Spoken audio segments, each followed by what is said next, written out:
Hey everybody, this is Erik Halterman here of RotoWire.com, bringing you your weekly dose of fantasy baseball waiver wire pickups.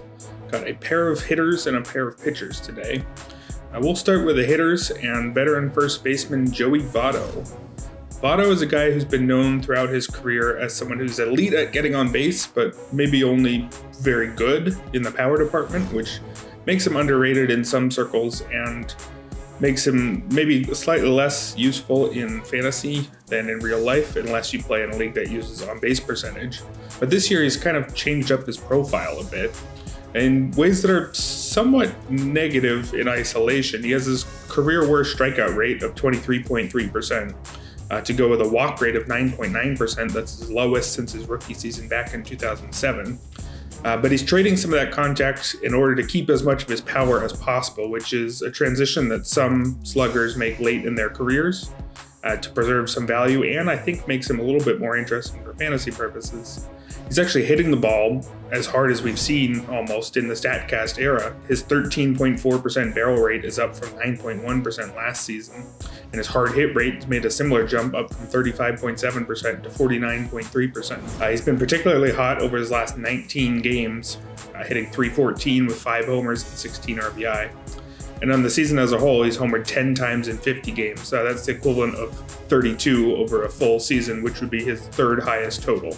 So it's a slightly different Votto from what we're used to seeing, but I think it's actually a slightly more interesting one for fantasy purposes.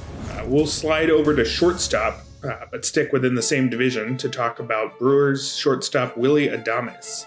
Adames, for most of his career, which was spent with the Rays until a trade in late May over to Milwaukee, for most of his career was seen as a defense-first shortstop with a passable bat, but not an exciting one. He hit .262 with an average of 21 homers and 7 steals per 162 games over his first 3 seasons. So a perfectly serviceable player, but not one that would excite you. He was not doing well early this year. In 41 games with the Rays before that trade, hit it just .197 and was striking out nearly 36% of the time.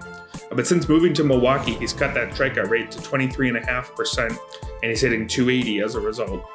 And particularly over his last 12 games, he's been hot, homering 4 times and posting an OPS of 1145. He's become one of the better power hitting shortstops this season. He's tied for 7th at the position with 12 homers and 5th with 43 RBI. And I think given that big improvement in park factors that comes with leaving Tampa Bay for Milwaukee, I think there's every chance he can continue producing perhaps more power than you expect, given what you're used to him as a Ray. Moving to the mound, we'll start with Marlins rookie righty Zach Thompson.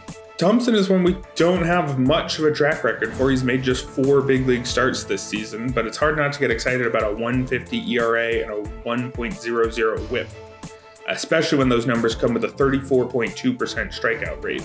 He's an interesting one in that he was not really a strikeout threat in the minors before this year, just a 20.7% strikeout rate. But in 15 minor league innings to start this season, he had 21 strikeouts against just 2 walks. He does have a worryingly low ground ball rate in his 4 big league starts of just 27.5%, but a big home park in Miami should help that somewhat.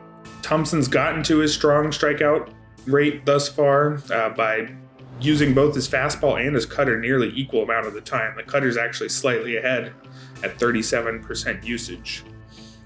And the high strikeouts look somewhat sustainable. If you look at his called strike plus whiff percentage of 31.9%, that's an exact match for the Padres' Joe Musgrove. It would tie for 9th among qualified starters, 1 spot ahead of his teammate Trevor Rogers. So it's a small sample for sure with Thompson, but there's a lot to like here. I want to pick him up given that sky-high strikeout rate. If I have to drop him in a few weeks, we'll see what happens, but you don't see 34.2% strikeout rate on the waiver wire very often. Next, we'll move to the bullpen to talk about Rays righty Colin McHugh. Now, exactly how interested you should be in McHugh depends a lot on your settings.